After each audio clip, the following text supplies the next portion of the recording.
Hello everyone, and welcome back to my Let's Play series for Legend of Zelda Echoes of Wisdom. I am S.A.N, and today, as you can see, we've just reached the outskirts of one of the rifts.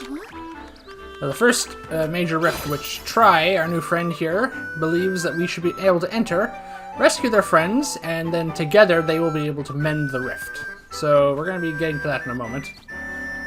And this is essentially going to be the first dungeon of the game. So, as you'll see here in a moment, there's a bit of a difference in the style of dungeons for this game. You'll see in a moment here. So as we enter the rift here in still southern forest, you can see it's kind of like this almost blocky put together sort of environment based on what was outside the rift. This is the still world, as Tri will call it. And this is essentially the lead-up. Each dungeon has a kind of a lead-up to it, kind of a short little environment like this built into it that we have to go through first before we get to the actual dungeon.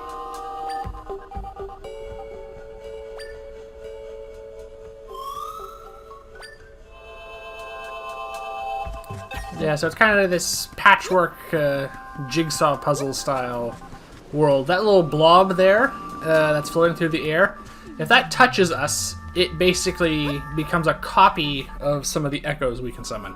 They're always the monster ones. As you can see, this is the people in here kind of get petrified whenever they end up in these rifts, and Tri's going to explain they will eventually fade away if we don't save them in time. Fortunately, we're going to do that, yeah. Zelda is special because, you know, she's one of the three parts of the three figures representing the pieces of the Triforce. As you can see, these rifts have all of these dark shadow monsters in them. And they always have this dark purpley color to them. They're not much. I think they might be a bit tougher. I don't know. I'm pretty sure our echoes are a bit weaker than the summon monsters because we can just summon them ad nauseum without limit. So that's probably something to do with that. They do seem to definitely be stronger than the echoes. I don't know how they compare power-wise to the actual creatures we encounter in the game, though.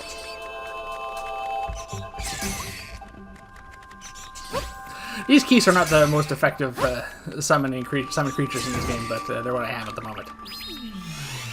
Alright, and now we have a pressure switch, which I needed to trigger, so yeah, the boulder will do perfectly fine for that. They're probably meant to bring those urns over or use one of them, but this is a far simpler approach. That's what I like about this game. This game takes a lot from Breath of the Wild and Tears, in the fact that we now have many options to solve these puzzles. That's always nice when games like that take into account, and Nintendo seems to be doing that as they go forward.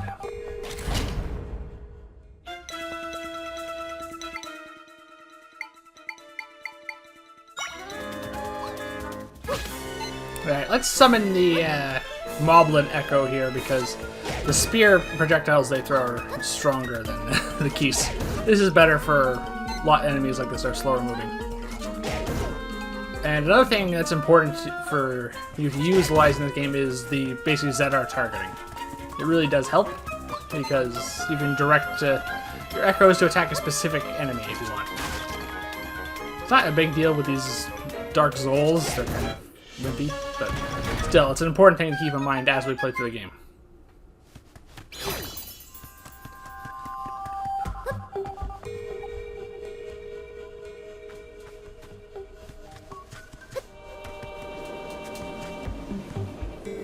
Another one of these mimic shadow things. And as I said earlier, that's how they work. They will divide into random echoes, basically. And as you can see, I don't know. Like I said, I don't know if the shadow versions are stronger than the regular monsters, or if just our echoes are weaker than on average. But as you can see. They take more hits than our echoes do.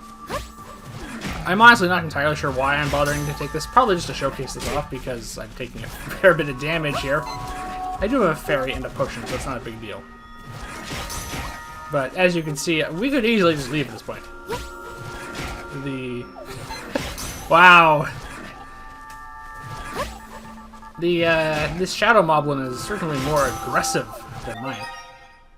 Yeah, at this point I'm just thinking, We should probably just leave. Oh, no, we're gonna summon the Ignazol first. Burn all the grass. There we go. Now it doesn't matter. Now it has fire it has to deal with. There we go. Apparently I was stubborn. And now I'm going to conjure a bed and take a rest.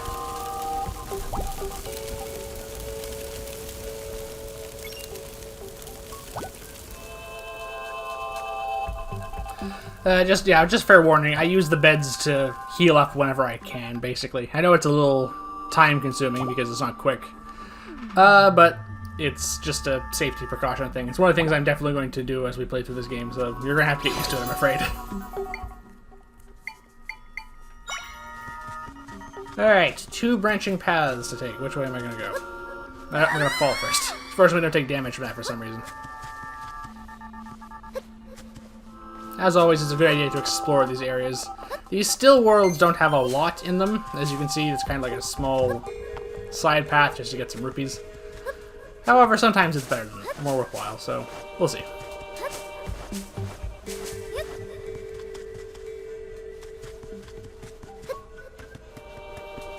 Oh, here's another familiar face. This is the minister. Or Minister Left, I believe. This is her name. Yeah. There we go. I wonder if we restore her if her double goes away. That's how it usually works. Alright. And now we make it to the Southern Ruins, which is the actual dungeon. Yeah, this is where we were trapped at the beginning of the game in the tutorial not too long ago. We were playing as Link in the previous video. So now we're back here in the Southern Ruins. And we get a map. Almost, well, not really. We get... There's these little waypoints are in here too.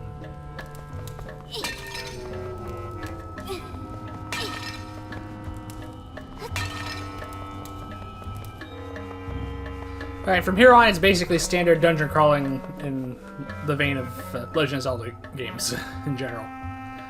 And Tri is going to introduce us to a new ability here. No.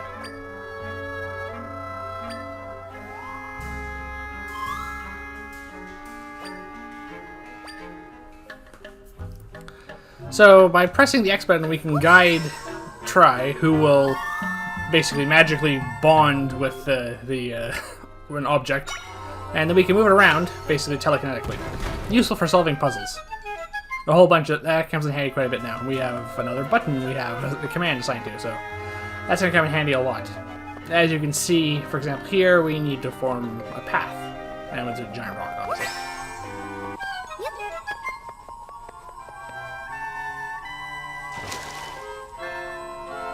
Fortunately, we can still control our bound objects when we're just swimming like that.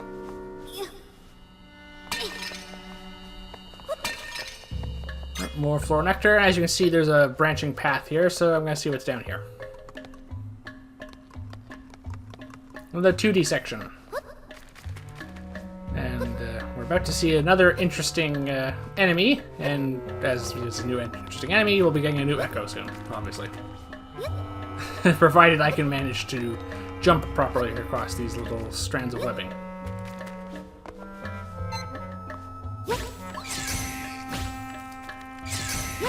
Yeah, the keys aren't very good, as you can see.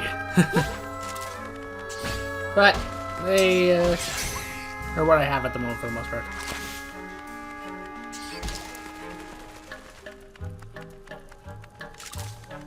Yeah, they're way too slow and not very coordinated for combat. So, I'm apparently going to set it on fire with the Ignazol again. There we go.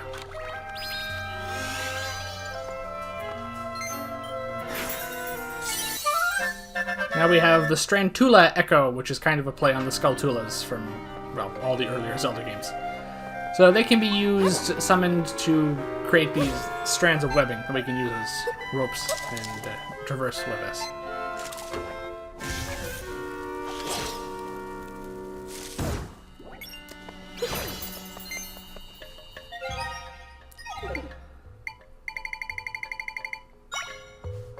Like so. That's another Echo that costs 2 tri points, unfortunately, so... It's not one we can use too often at the moment. That will change as we go through the game, though.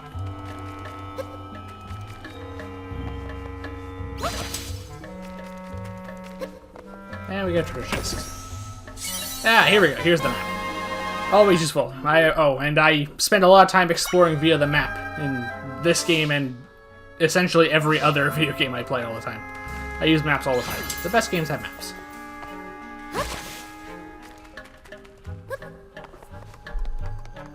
Let's see where this comes out.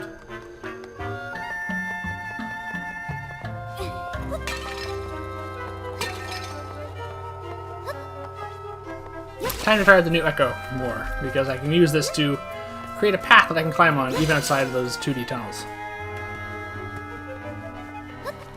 Yep, there we go. Yeah, lots of puzzle solving in this game, which is good. This should look familiar. Yeah, so I checked the map. Realized I did miss a room back there. Should probably go back and see. I'm probably going to do that in a moment. But first I'm going to take out this Ignazol.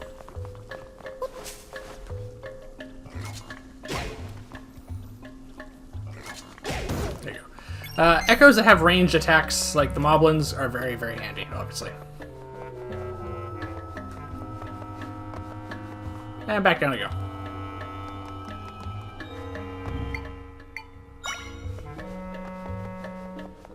As you can see, all the strands of webbing have respawned, but the Strantulas have not.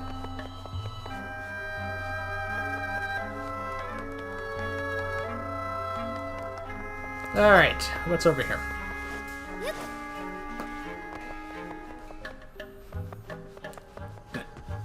So we can use Bind to pull objects out here, just like you can with Magnesis and Ultra Hand in Breath and Tears, respectively. Radiant Butter. Okay, that's a potion ingredient. I'm not quite sure what it's for. I'm pretty sure it's some sort of luminous effect, but it probably wasn't worth coming back for, but I'm exploring anyway. It could have been something better. We'll get to the actual potion-making parts of this game at some point.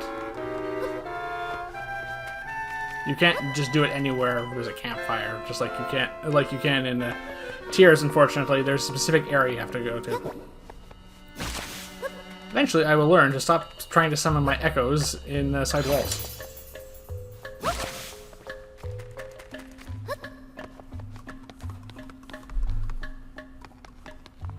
Alright. Brief detour done. Let's get back to where we were before.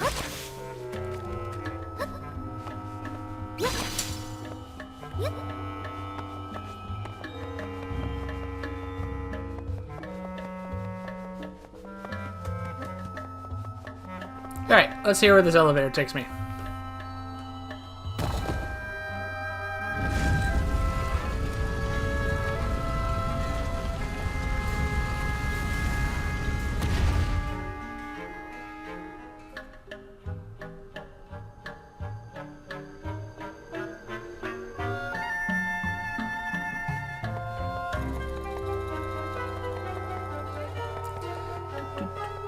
Ah, okay. Here's an interesting enemy, these Dark Nuts. We remember them. You should probably remember them from the start when I was playing as Link, but they're quite heavily armored, which makes them quite useful. They're only really vulnerable to piercing damage from, well, the Moblin Spears in this case. But their armor is quite thick, which makes them quite useful when they're on our side. They also have a powerful poleaxe as a weapon. Yeah. This is going to be one of my primary combat echoes for the time being, especially in the early game. It costs 3! It's the first one that does that. It costs all our tri-points. But it is really powerful.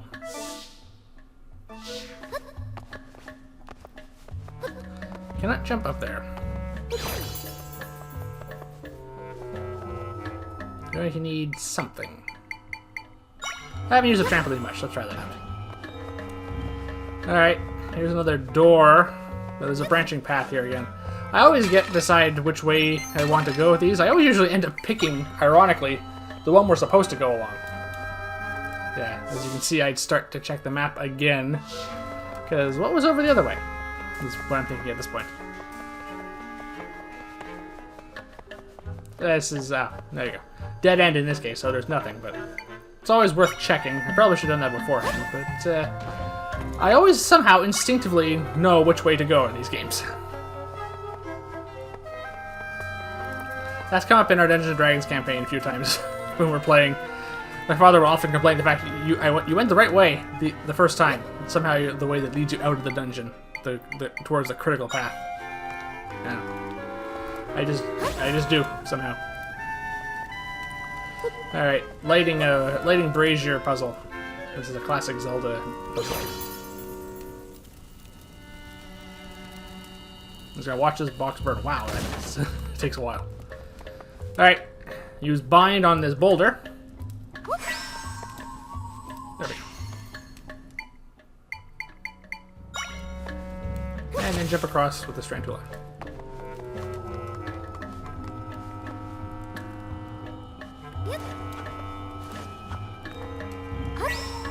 Yeah, as you can see, I try a few things here because I don't know if I need to use these blocks as a staircase or not. Obviously, I need to light the last brazier, though, to open the path forward, and I just decided to give it a try.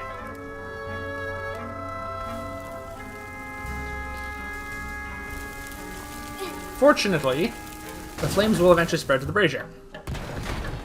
And now the door opens.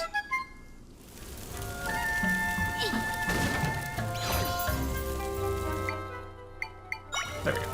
Didn't need to form a path at all, or a staircase or anything. Alright, where's this come out? New warp point. And we're on the second floor now. This is the first dungeon's never very big in these games. And another option to use bind out, obviously, because we only just got it. Pull the shield off like that. And opens the door.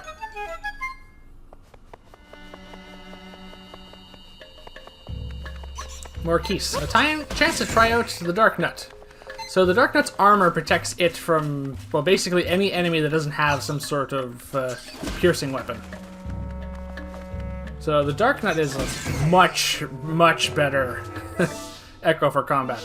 I basically often compare them to, kind of because they have a similar appearance, or at least general look, to the Ocean Soldiers from Magic the Gathering, because they're an old card that I often relied on in the old days, because of how useful they were, and they had vigilance. So, high armor, useful, good attack power, all nice, well-rounded, basically, meat shield, personally, or a fighter type to take the front lines in this game. Quite useful for summoning them in combat.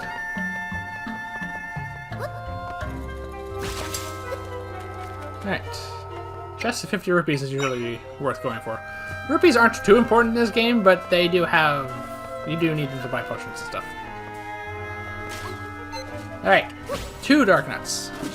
So obviously they can damage each other, but fortunately, these enemy Dark Nuts will generally focus on me over my echoes if I'm in range, so mine can go up and hit them, and as you can see, just it takes down, unfortunately, but it's just wasting. So this is the point of summon creatures being useful in games, is they're taking the damage, not you. That's why we do it so often in Dungeons & Dragons. And yeah, from that I'm pretty sure the echoes are a bit weaker than the regular enemies. Oh, Link!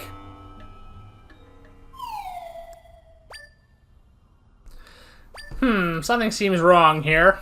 You know, the dark miasma. Oh, the red glowing eyes. That's the way. Oh, now he's attacking us, yeah. Spoiler alert, we don't find Link, like proper Link, just in the first dungeon. So now we have a mini-boss against essentially this game's version of Dark Link. This one has the sword and shield, as you can see, and it's tough because you can use his shield to block frontal attacks, and his sword is enough to get through the Dark Nut's armor. Fortunately, he's not that perceptive, so we can sneak up behind him and have our Dark Nut attack and stun him and then start hitting him for damage. Unfortunately, he'll make short work of the Dark Nut after that. But he falls for it again. Phase 2. Okay, he's now going to add jumping, adding better maneuverability to it. I think he also does the spin attack at this point. But the strategy is basically still the same. get behind him, summon an echo, and let the echo wail on him for damage. Yeah, there's a spin attack. The spin attack will take out your basic echoes in one hit, as far as I'm aware. As long as you yourselves not being hit, though, it doesn't matter. Alright, easy mini-boss. And he leaves his sword behind him. For us to use. It opens a path forward, but it's got this black, icky webbing around it.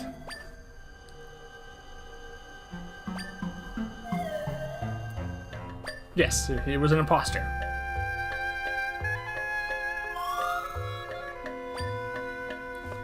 Alright, so now we get the sword.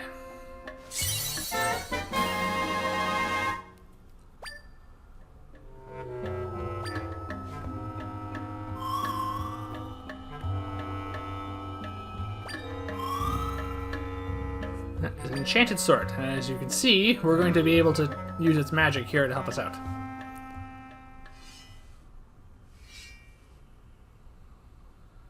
It stings.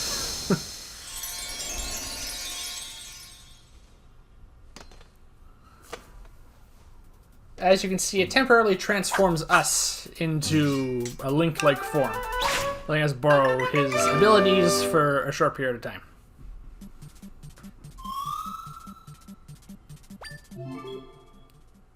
Yeah, there you go. Enter the sword fighter form, and we have access to some of his basic abilities at this point. But it consumes the sword's magic energy there, as you can see. Yeah. So we have to gather these little energy shards to refill that meter. There's also a potion that does that, and there's other ways as well.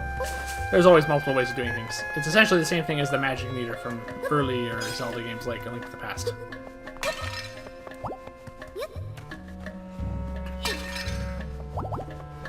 I don't know why I'm bothering to pick those hearts when I'm full health, but whatever. Maybe I was hoping to find something else useful in them.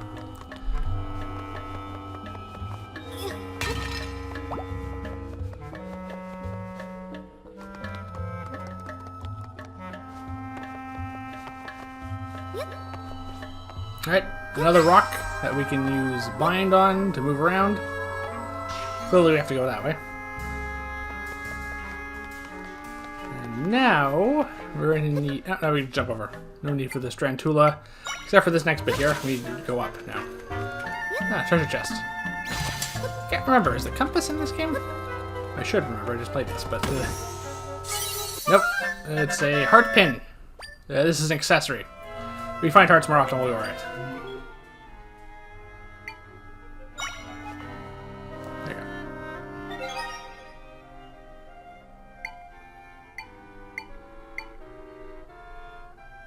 go. And I equip it. So we get hearts more regularly now, not that we need them so far, but it's probably going to come up.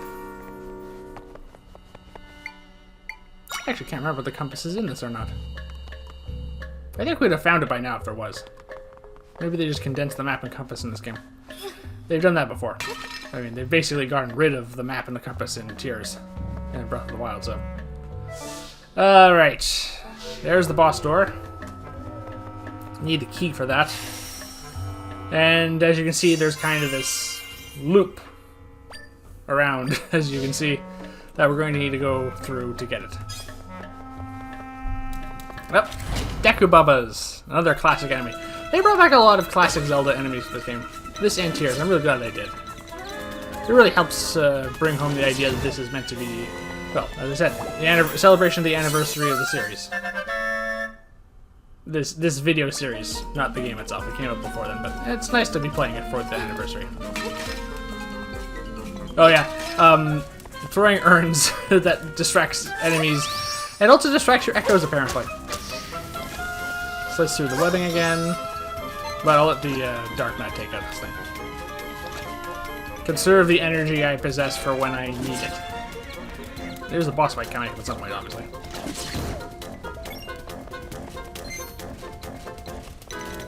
Door's not open yet. No lit braziers. This is probably one of those times you have to take out all the enemies. Can I throw the Dark Knight up there? Oop. Missed that time. Oh, good. He'll jump up there. Took it out in one hit. Alright, that opens the doors.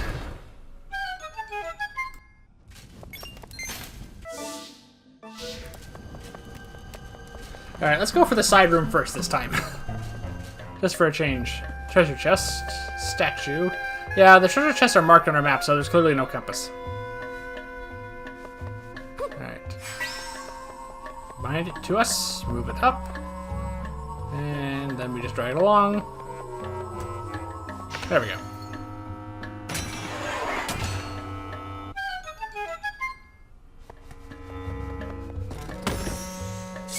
More money. Well, we will need that at some point. Alright. Now through the north door.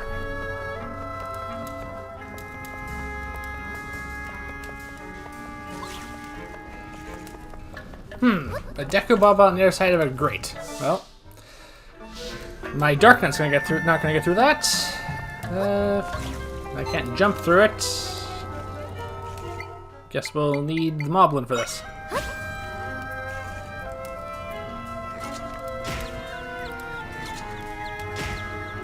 Oh, did he not do enough damage? No, he does eventually. Alright, another treasure chest. What's in this one?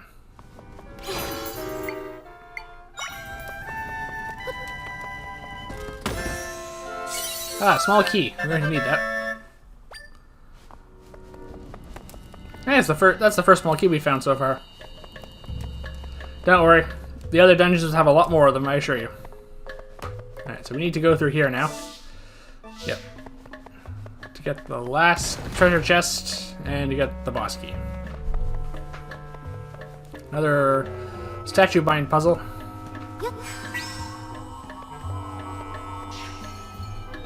There we go. And it looks like we have to go down because we can't get up there. Presumably we come back through that way. Oh, fairy. I already have a full fairy bottle, so that one just heals us. Alright, moving platforms.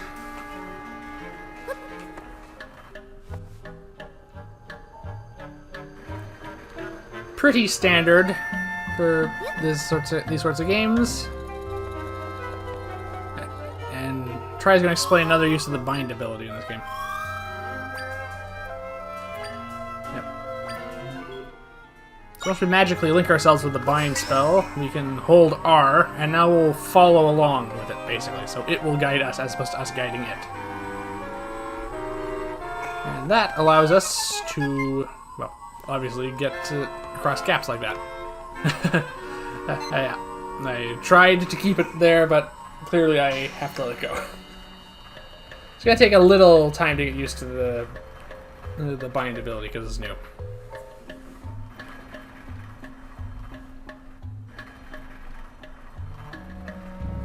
And now it's coming back.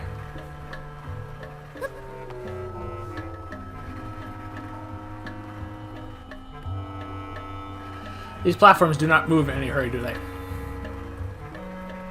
This is essentially like waiting for an elevator. That's why I don't like doing that. I'll just take the stairs. It's faster.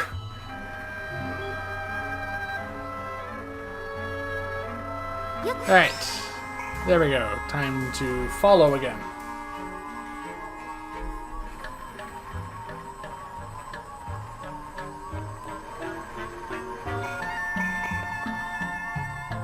There we go. And do I get there in time? Oh, just barely. See? They're so slow. Alright, there's a treasure chest I need to get to.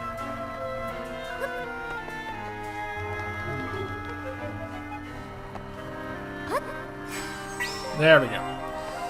Alright, slight problem here. I'm on an angle now. So, yeah, I think I'm still going to be hanging over the edge. Yep, okay. I'm going to need to time this a little differently, or at least angle it differently. Yep, no, this isn't going to work any better. Closer, but not close enough.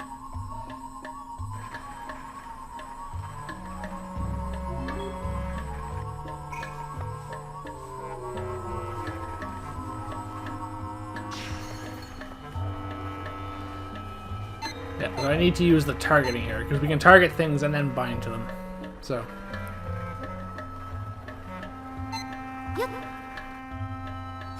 There we go. Alright. This should be close enough now, I believe. Yes. There we go. This one's just for money.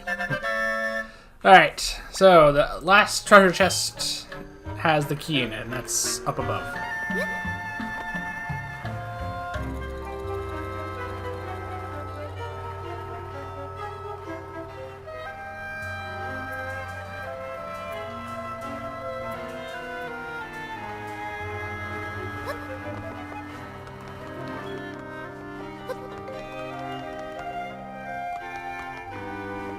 Alright, time to get the boss key. And it's just a very simple puzzle regarding it. Yep, with one slight complication. Elevation. Alright.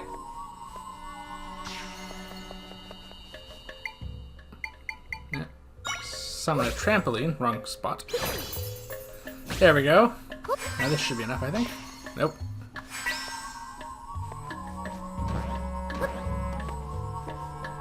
There we go. Alright, ornate chest holds the boss key. Standard Zelda rules.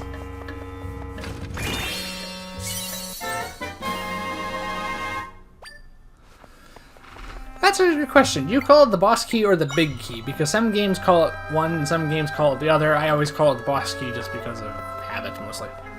It's the boss key, it unlocks the door to the boss lair for the boss fight, so I assume it is what they call it. Alright. First things first, save, because this is a boss fight. And after that, we're as prepared as we can be.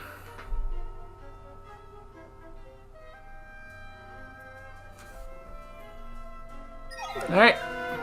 Time to go in and see what we're up against.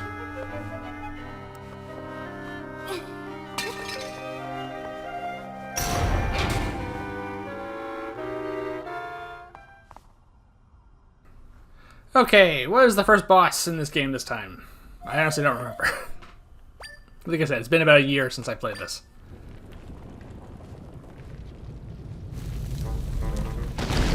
Oh. Some big rock. It kind of looks like Ramrock from one of the Oracle games. Very smart, yeah. Yeah, that's one much farther. Went to Seismic Talus. Okay. Try's friends are inside the monster. Alright, well that simplifies things. Oh, well that crushed it. Oh, it's vulnerable now. Attack! Alright, well I distracted. You hit it. Teamwork, there we go. Teamwork makes the dream work, I think is the expression. Oh, okay. The orb is out here now. Let's transform and hit it together. The Dark Nut is a bit slower than I am. Oh! That's convenient. You can carry it up like that. Oh, it's got some sort of missile punch. Okay. So it drops energy when it's fists. Huh. Okay. Oh, okay. At some point it will do the ground pound again. There we go. Oh! One hit this time? There we go. Wow, this is going extremely well so far. Oh, it's angry.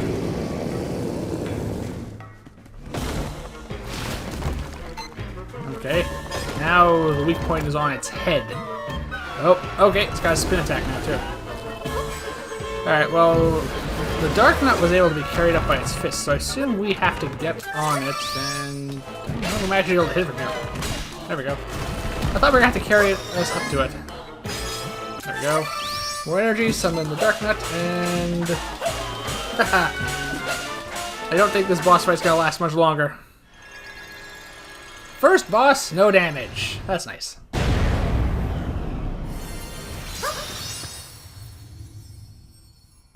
And there we go. An easy first boss. That took under 3 minutes to beat. Alright, and here are all of Try's friends who essentially look identical to Try.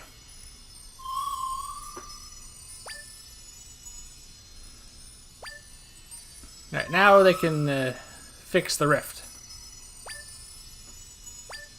But first, where's that heart container?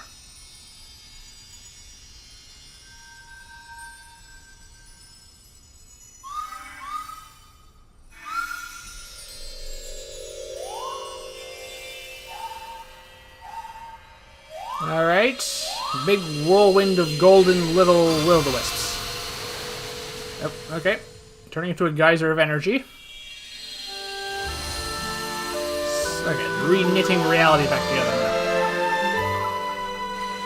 Ah, there we go. We can finally get to that house now. The place we've been trying to get to. That last one. Stop by to replace that tree.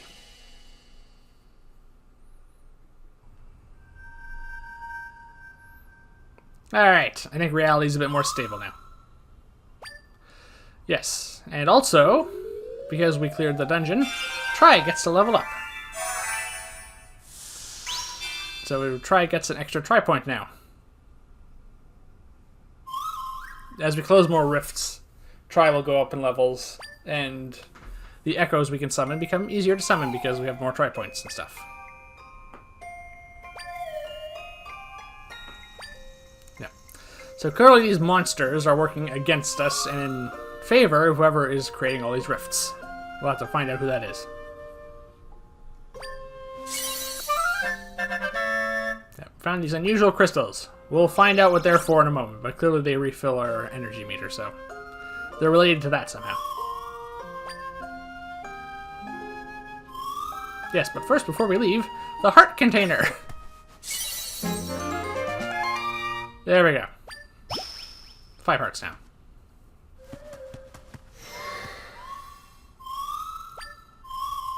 Yes, let's go back. There's something else for us to do here.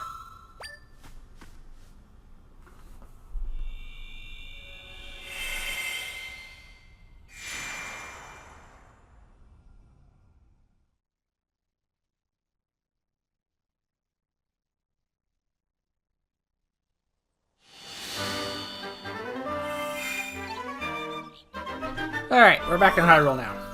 So, 1 rift down. Yeah. Yep. And here's the minister. Minister left, I was right. Apparently this disguise is actually worth something.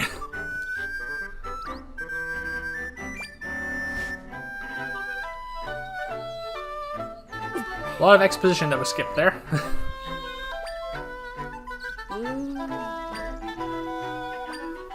Yeah. Oh, that's interesting. Apparently, left can see Tri now. Interesting. I wonder if this has something to do with the fact that Tri has more energy now, or if this is because that left, like us, has also been inside the rifts. But I'm sure there'll be an explanation given at some point. Apparently, we're going to see Lady Impa's brother. Hi.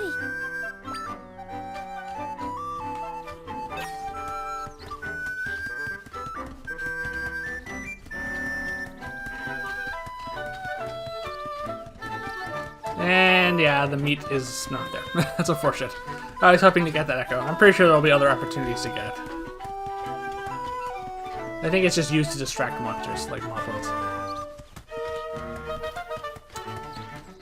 Alright, well, it took a bit longer than we thought it was going to, but we finally made it here.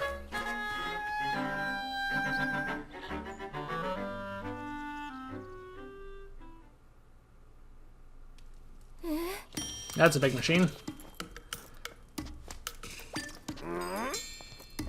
Okay. Apparently he's really busy and doesn't want to talk to us.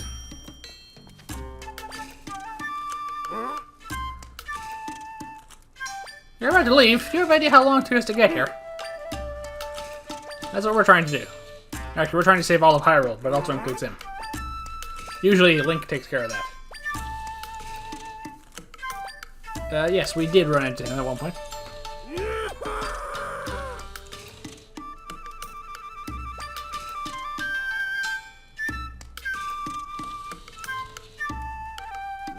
Alright, yep. Maybe gave him a Cole's notes explanation, apparently. Yeah.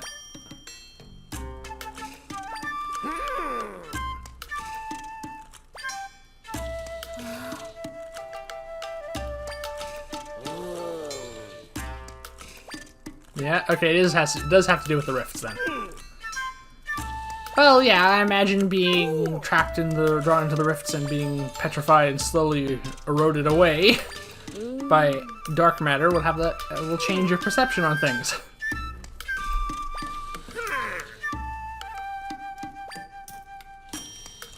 Okay, apparently these rifts have shown up before, despite this being the first game they've ever shown up in.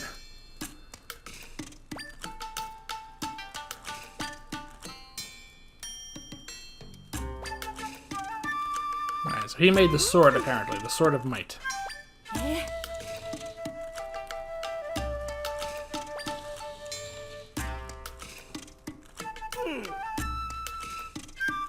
Yep. Yeah, that was Ganon, by the way.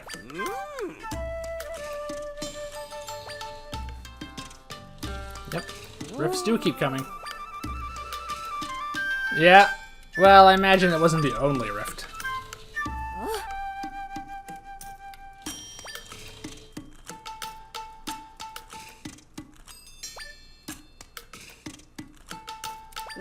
Yeah, that's true. She fell into the rift at Hyrule Castle, not in the Southern Woods.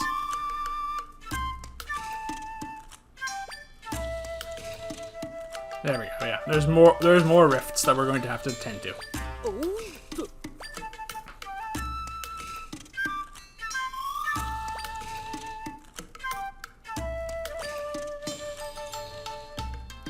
Alright.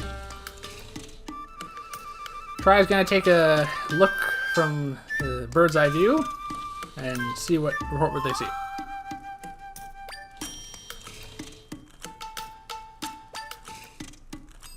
Alright. 2 more. Yeah, usually these things come in sets of 3s in these games.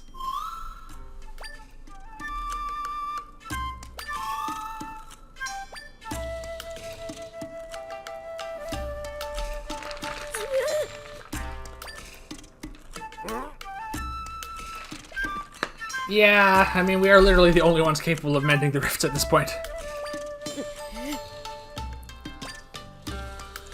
Cannot exactly say, oh, well, we did some good so far, but now we'll hand off the problem to someone else. That's not exactly how heroes work. Hi.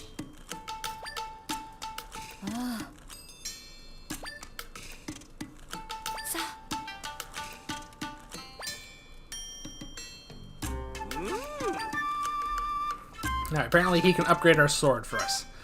That's what those blue crystals are for, by the way.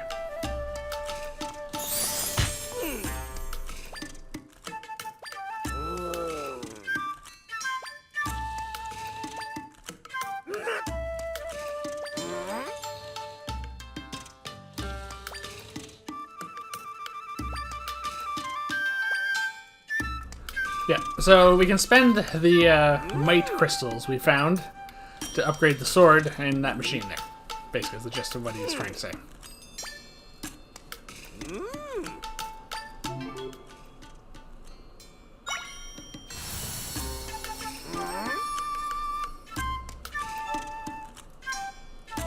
Alright, so let's stick the sword in the machine, and yeah, we can only upgrade the energy at this meter at this point.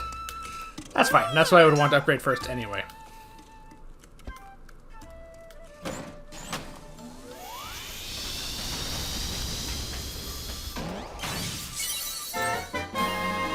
Energy gauge is now level 2. There we go. That's better. So it's going to cost us 10 regardless of which ones we want to upgrade next. What's down here, curiosity? Yeah, just like his workshop kind of area. Alright, does the Minister have anything to say? Alright, so Jabul Waters and Gerudo Desert. The Zora, who are remarkable swimmers. Yeah, okay, this is also the first game in which the Sea Zora and the River Zora are both in the same game. The Caesar are the more ones you're familiar with in modern games, and the Riverzor are the older sort of fish monster ones that spit fireballs. And of course, I'm pretty assuming you're all very familiar with the Gerudo Desert and the Gerudo, so we'll be going there as well. I think we're gonna go there first because it's closer. So, off we go now. As you can see, there's two points of interest there. One's just off to the left there in the west. That's the Gerudo Desert. The other one is up in the northeast. That's where Jabul Waters is. I think we'll go this way first because it's closer. I think you can go to them whichever order you want, but I'm just going to go for the closest one. So there's two more potions here. Purple, which restores health and energy, and the blue potion, which restores energy. So, yeah. Slightly different color potions than in the earlier Zelda games. Oh well. Small change. I'll move on somehow. Yeah, drink to recover energy. That might come in handy. I'm also probably going to want to pick up another red potion at this point.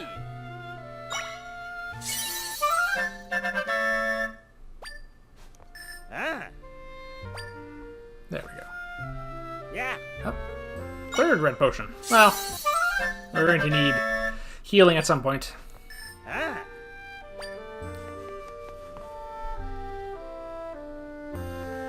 Alright, with that, we should Oh, Sam! Hey. He seems to be doing well now. Yeah, everyone seems to recognize Link's cloak. Alright, with that, we should head off towards the Gerudo Desert now.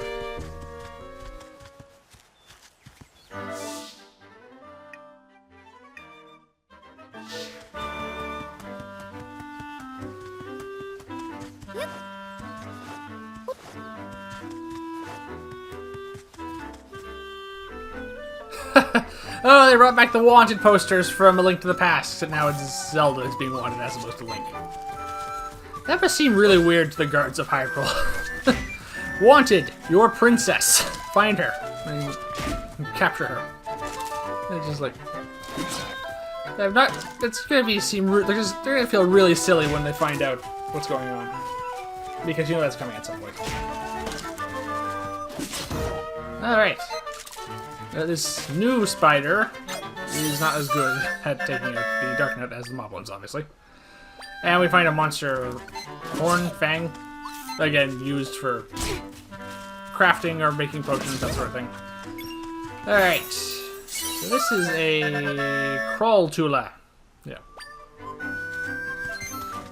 Kind of will pursue enemies. Might come in handy, but it's fast.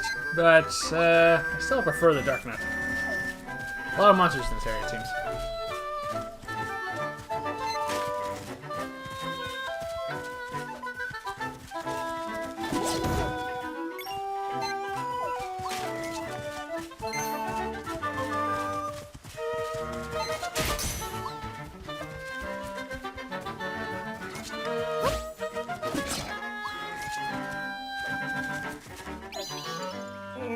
Oh, someone's in trouble.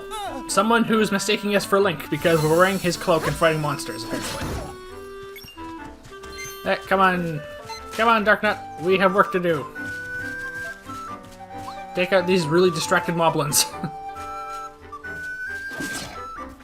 Nope. They woke up. Oh, that one gave a cry of alarm, which the other one didn't hear, apparently. Okay. It's noticed us now. Another returning factor from the earlier wanted posters is whoever draws them cannot draw faces very well. That nose is ridiculous. Yes, I have a shield to block your spears, but I am running out of magic energy. Oh, there we go. We're going to rescue this guy now. Yes, I am not Link.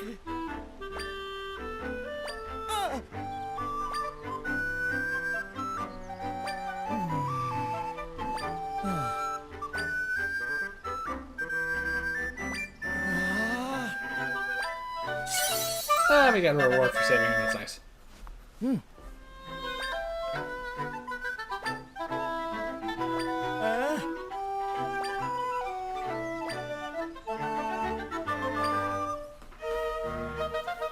Alright, now we continue on our way. First side quest completed. Well, it was a simple one.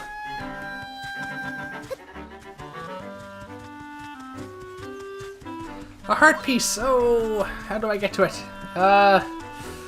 Okay, running low. This is a conundrum. We're running short on time in the video. And I really want to get the heart piece, but I also want to continue with the adventure for the time being. I'm probably gonna have to come back for that. There you go. Summon on this side so it can actually hit through the wall.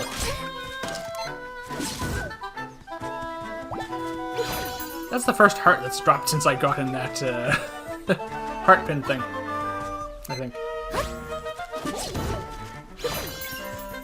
Yeah, it's pretty high up. Not sure how I'm gonna get to that. I'm probably gonna have to end up coming back for that. We're running low on time.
Like I said, that's about as long as I want to spend trying to figure that out. I'll come back for that heart piece later.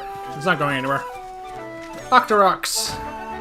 Another classic Zelda enemy, who have become not really more dangerous, but more accurate in recent games. Yeah, the darkness is going to sink us. Yep, there we go. And drown, apparently. Yeah. Ever since Breath of the Wild came out, the Octoroks have gotten a lot more accurate with their shots. I can have summon 2 moblins. There we go. There we go. Octorok Echo. I imagine this is going to come in handy when we go towards Jubilee Waters, because it's the first Echo we have that can exist in water. Alright. Follow the quest marker. Oh, what's this? Ooh, treasure chest. Should be able to get up there.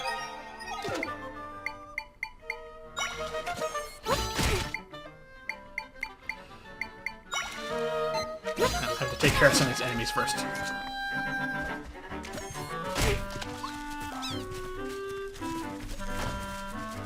Yeah, the Dark Nut is really, really powerful and very helpful, but he is slow.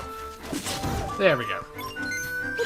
I mean, he is a big Iron Knight, or suit of armor, wielding a poleaxe, so not exactly quick.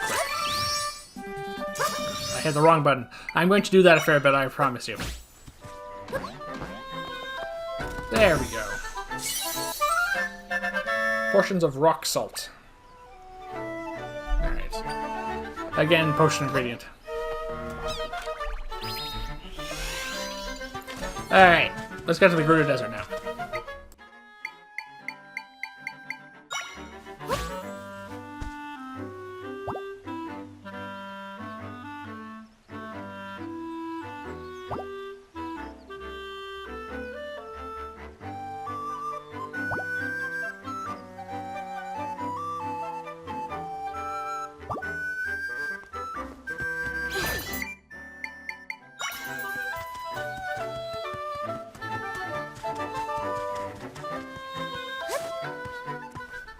These crows, by the way, are slightly better than the keys.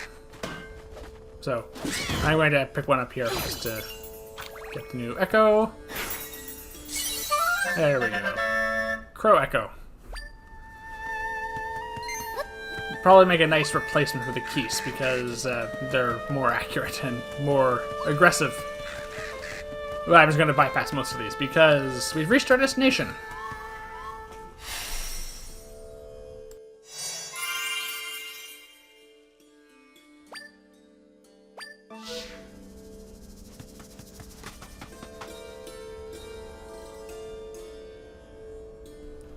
Welcome everyone to the Gerudo Desert. That'll be the next area we're going to. As you can see, lots of sand, lots of sand-based enemies, oasis, lots of Gerudo, lots of treasure, because the Gerudo are kind of typically thieves. And, yep, this is going to be the next area we're going to be exploring. As you can see by the time left in the video, though, that's going to be left for next time.